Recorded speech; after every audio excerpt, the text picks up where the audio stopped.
आम्ही आज चाललोय घरी घरी आज सगळ्यांना वेळ मिळाला त्याच्यामुळे आम्ही जातोय आता गार्डनमध्ये. सो आता बरेच दिवसानंतर जात आहे, मी जात आहे. अनघा मागेच जाऊन आली पण आता मी जाते आहे. अनघाला तिथले झुले खूप खूप आवडतात. सो अनघा पण आता एन्जॉय करणार आहे आणि अस्मीला थोडेफार शूट करायचे तिचे योगा पोजेस.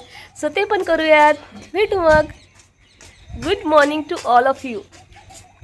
जिमला मारली सुट्टी आणि मी गेले गार्डनमध्ये. सो फायनली आम्ही गार्डनमध्ये पोहोचलो आणि बाहेर बघा किती संविधानाचे करता धरता आपले बाबासाहेब आंबेडकर आहे, त्याच्यामुळे डॉक्टर बाबासाहेब आंबेडकर उद्यानाच्या बाहेर संविधानाची प्रतसुद्धा आहे. त्याच्यानंतर आतमध्ये गेलो आम्ही असं गार्डनच्या आणि छान असं हिरवगार असं दिसत होतं. त्यानंतर अस्मीचं चाललेलं होतं की नेमकं तिला कुठे शूट करायचं ते प्लेस बघत होतो आम्ही. इथे फ्री ऑफ कॉस्ट झुंबासुद्धा शिकवल्या जातं, त्याच्यामध्ये एक्सरसाइज पण होते, प्लस सकाळी सकाळी छान छान सॉन्ग पण ऐकायला मिळतात. सॉन्गसोबत डान्स करणं कोणाला नाही आवडत, सोबत सोबत एक्सरसाइज पण होते. मलाही काही ते आवडलं नाही. थोडा वेळ जाऊन मी पण तिथे जॉईन केलं आणि थोडंफार केलं. त्यानंतर अस्मीचे थोडेफार शूट करायचे होते ते करून दिलेत. खूप वेळाच्या शोधानंतर अस्मीला एक जागा मिळाली. तिथे तिने फायनली आपली योगा मॅट टाकली आणि तिथे लागली ती योगा करायला. त्यानंतर मी तिचे काही थोडेफार क्लिप्स काढून दिलेत. आता आम्ही चाललोय घरी. वाव, मेट्रो सुरू व्हायची आता. Metro station. गार्डनच्या बाहेर प्रत्येक पिलरवर एक कार्टुनिस्टची फोटो आहे. सो अनघाला तेच होतं, पप्पा मला डोरेमॉनला हात लावू द्या ना. तो तिचे पप्पा तिथे जवळ जाऊन त्यांना हात लावू देत होते. तिला खूप छान वाटलं. त्यानंतर अस्मीचे पण शूट्स पूर्ण झाले. त्यानंतर आम्ही निघालो घरी जायला. वाटेतच आम्हाला दिसलं एक साऊथ इंडियन स्टॉल.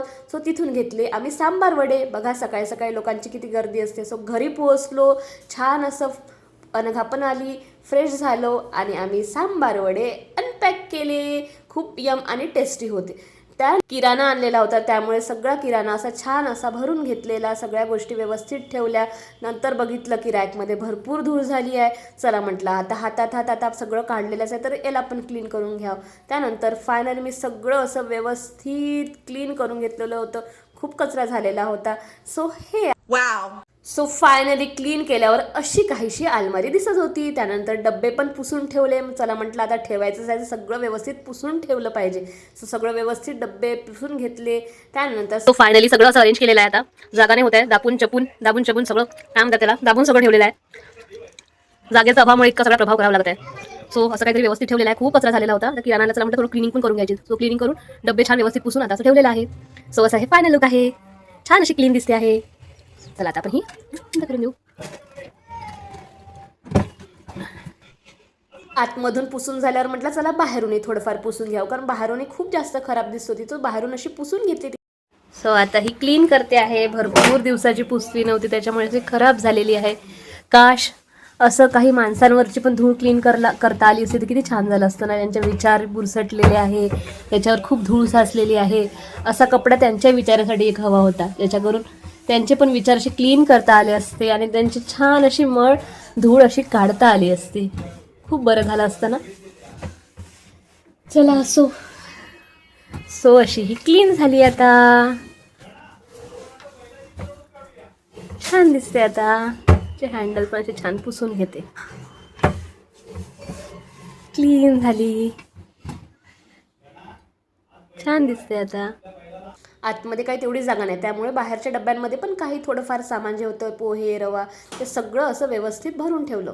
शिक्षण हा फंडामेंटल राईट आहे, बिझनेस नाही आहे. हे जेही लोक इन्स्टिट्यूशन चालवतात, प्रायव्हेट स्कूल चालवतात, हे त्यांनी समजून घ्यायला पाहिजे.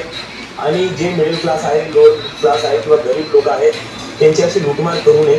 तुम्हाला शिक्षण मुलांना द्यायचं आहे तर धंदा म्हणून देऊ नका, विद्या म्हणून द्या.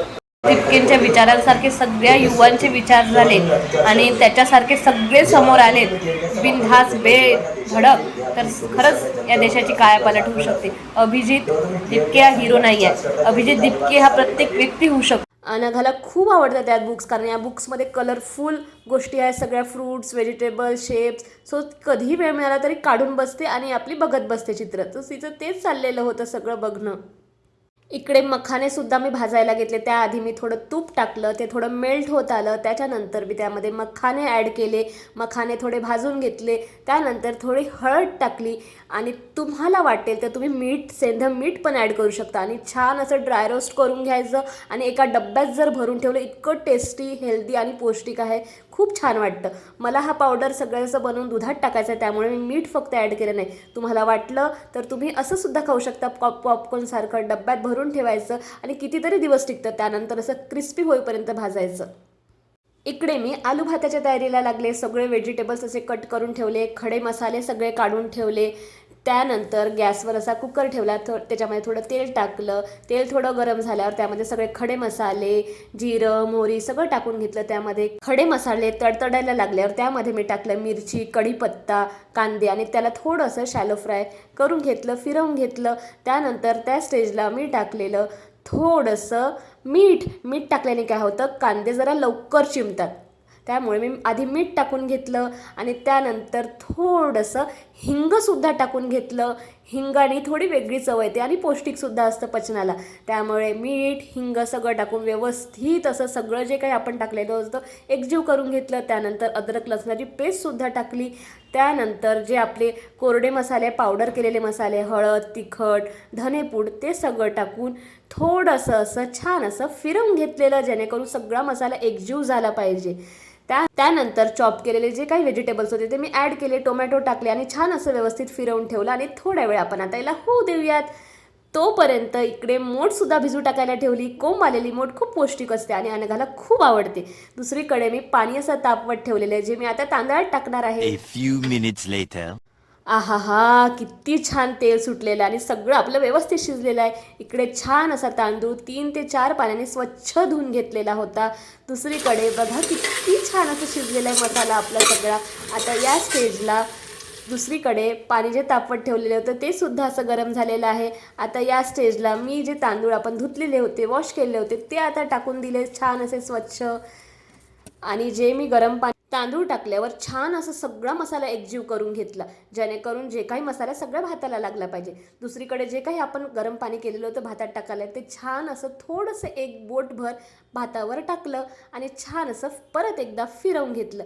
आणि भातामध्ये मी नेहमीच तूप टाकत असते, ज्याने भात खूप मऊसूद आणि छान असा मोकळा होतो. त्यानंतर कोथिंबीरसुद्धा टाकली छान असं. मग वरून झाकण लावून 2 ते 3 शिट्ट्या होऊ दिल्या कमी फ्लेमवर. आणि दुसरीकडे पर्यंत चला म्हणता जे मखाने आपण भाजले होते त्याचा पावडर करून घेऊया. सो इथे त्याचा पावडर करून घेतला. त्यानंतर छान असं त्याला गाळून घेतलं, कारण मला अनघाला द्यायचा दुधामध्ये टाकून. सो असं छान गाळून घेतला. इकडे आपला भात पण झालेला. गॅस अशी बंद करून दिली. आहा, काय सुंदर दिसत होता आणि खूप टेस्टी झालेला होता. सगळ्यात आधी मी अनघाला खायला दिलं आणि तिला खूप आवडलं. खूप तिखट आमच्याकडे कोणीच खात नाही, त्यामुळे मी खूप कमी तिखट टाकलेलं, जेणेकरून सगळ्यांनीच खाल्लं पाहिजे. सो अनघाला खूप आवडलं आणि तिने खूप मस्त एन्जॉय केला भात. अनघाचं लहानपणापासूनच खाण्याचं काही टेन्शन नाही. ती सगळंच खाते, तिखट गोड सगळं खाते. बघा किती आवडीने खात आहे. सुंदर झालेला आहे, खूप टेस्टी झालेला आहे. तिखट नाही, काही नाही. बघत आहे तुम्ही अनघा माझी कशी खाते आहे, तिला सुद्धा आवडते आहे. म्हणजे मिशन सक्सेसफुल झालेलं आहे, छान झालेलं आहे. तिखट नाही झालेलं आहे, कारण आमच्याकडे तिखट कोणीच खात नाही, कोणालाच तिखट आवडत नाही. सो या नोटवर हा व्लॉग मी इथेच एंड करते. ज्यांना कोणाला भाताची फोडणीच्या भाताची, आलू भाताची रेसिपी येत नसेल त्यांनी हा व्लॉग नक्कीच बघायचा. आणि खूप इझी पद्धतीने मी तुम्हाला करून दाखवली आहे. तुम्ही सुद्धा आपल्या घरी करू शकता. नक्कीच बनवा आणि कशी झाली मला कॉमेंटमध्ये नक्की सांगा. तोपर्यंत bye bye, love you all, stay tune. मग तुझा फोटो काढते बघ. अनघा म्हणते माझा फोटो काढा.